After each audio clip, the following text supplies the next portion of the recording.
Olá e bem-vindos! Hoje a gente vai mergulhar nas profundezas da selva do Camboja. Mas não é só para admirar a beleza incrível do lugar, não. O nosso objetivo é desvendar um mistério, um segredo sobre uma civilização antiga, gigantesca, que de repente parece ter desaparecido do mapa. Então, o nosso roteiro é este aqui. A gente começa com a maravilha que todo mundo conhece, o ícone do Camboja. Depois, vamos atrás da metrópole que sumiu. Em seguida, vamos ver as pistas que estão escondidas debaixo da floresta e, com isso, revisitar a história do colapso. E, por fim, a gente fecha com um capítulo que, olha, ainda está em aberto. Vamos lá então. Vamos começar pelo básico, por aquilo que todo mundo já viu, nem que seja em foto. A imagem espetacular de Angkor Wat. Só que a história aqui é muito, mas muito maior do que um simples cartão postal. Olha, não é exagero nenhum quando dizem isso. E com toda a razão, né? A escala do lugar, o nível de detalhe, a ambição que foi necessária para construir o complexo de templos de Angkor é uma coisa que, sinceramente, deixa a gente sem fôlego. É um testamento do poder incrível de quem ergueu tudo aquilo. E agora, para a gente ter uma ideia da dimensão, são 400 quilômetros quadrados. 400! Não estamos falando de um templo isolado, não.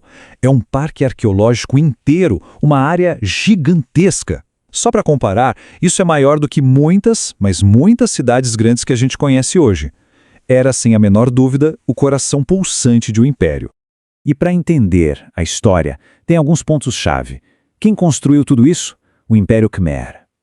Eles dominaram essa região toda, ali entre os séculos 9 e 15. E o que a gente vê ali é uma mistura, uma fusão fascinante de influências do hinduísmo e do budismo. E no auge, como já dissemos, era o centro de tudo, o coração de uma civilização gigantesca e super sofisticada. Ok, agora a coisa começa a ficar interessante. A gente vai sair da maravilha do mundo para entrar de cabeça no mistério. Porque é isso que Angkor também é, uma cidade de fantasmas. 1 milhão. É esse o número. As estimativas dizem que no auge da sua glória, a capital do Império tinha cerca de 1 milhão de pessoas. Para colocar isso em perspectiva, era simplesmente a maior cidade pré-industrial do planeta naquela época. Maior que Londres, que Paris, que qualquer outra. E aí é que vem a pergunta de $1 milhão. A pergunta que tirou o sono de historiadores por séculos. Ok, 1 milhão de pessoas. Mas cadê as casas? Cadê as ruas? Cadê os mercados? Onde é que essa gente toda vivia, trabalhava, circulava? Porque o que a gente vê hoje são os templos, belíssimos, imponentes, feitos de pedra para adorar para sempre para os deuses. Mas e a cidade de verdade? A cidade das pessoas, feita de madeira, de terra? Essa parece que foi simplesmente engolida. A selva tomou conta e não sobrou praticamente nada, um grande vazio. E é aqui que a história dá um giro de 180 graus, uma reviravolta espetacular. A tecnologia moderna entra em cena e nos dá um novo par de olhos. Olhos conseguem literalmente ver através do tempo e da vegetação para finalmente encontrar as respostas. E essa ferramenta revolucionária tem nome: LIDAR. É uma sigla em inglês, mas o que importa é o que ela faz. Pense nela como se fosse um super raio-x para a paisagem. Eles colocam isso num avião ou num drone e ele dispara milhões de pulsos de laser em direção ao chão.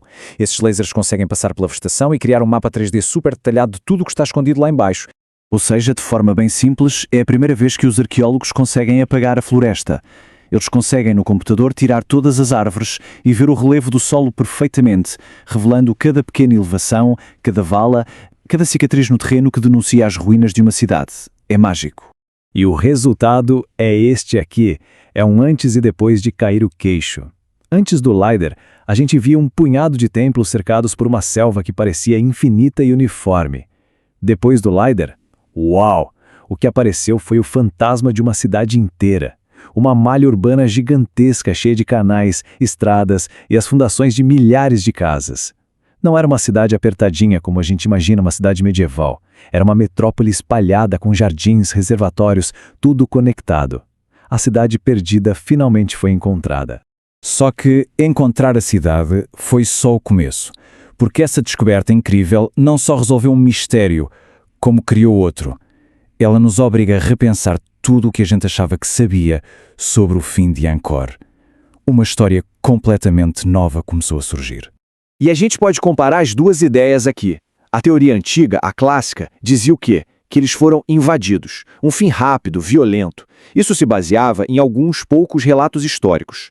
Mas a nova teoria, baseada no que o LiDAR mostrou, aponta para uma direção totalmente diferente. Colapso ambiental.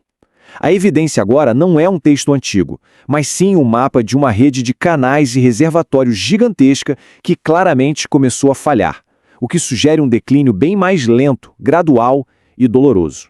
Então, a nova história parece ser mais ou menos assim. Primeiro, o Império Quimer constrói um sistema de gerenciamento de água que era, para a época, uma das coisas mais avançadas do planeta. Reservatórios imensos, canais por toda parte. Só que aí, o clima muda. A região começa a enfrentar secas terríveis e longas, e depois, quando vinha a chuva, vinham monções violentíssimas. E aquela rede de água toda, que era a maior força do Império, se tornou um problema. Era muito grande, muito rígida, não conseguiu se adaptar a essas mudanças extremas. E aí, o sistema que sustentava tudo simplesmente quebrou. E com ele, toda a civilização ruiu. É uma ironia trágica, né? Como diz a citação, a maior obra de engenharia deles, o motivo do seu sucesso, pode ter sido exatamente o que levou à sua ruína. A mesma genialidade que permitiu que a cidade florescesse, no fim das contas, se transformou na sua maior fraqueza. Bom, e agora? Para a gente fechar, por que essa história toda importa hoje? Porque a descoberta de Angkor vai muito além da arqueologia, muito além das selvas do Camboja. É um aviso, um recado muito poderoso que vem do passado direto para nós. Então, o que a gente leva de tudo isso? Primeiro, que a cidade de Angkor era muito, mas muito maior do que qualquer um imaginava. Segundo, que o fim dela provavelmente não foi uma guerra, mas uma crise ambiental lenta e gradual. Terceiro, que a tecnologia está de fato revolucionando a forma como a gente entende o passado.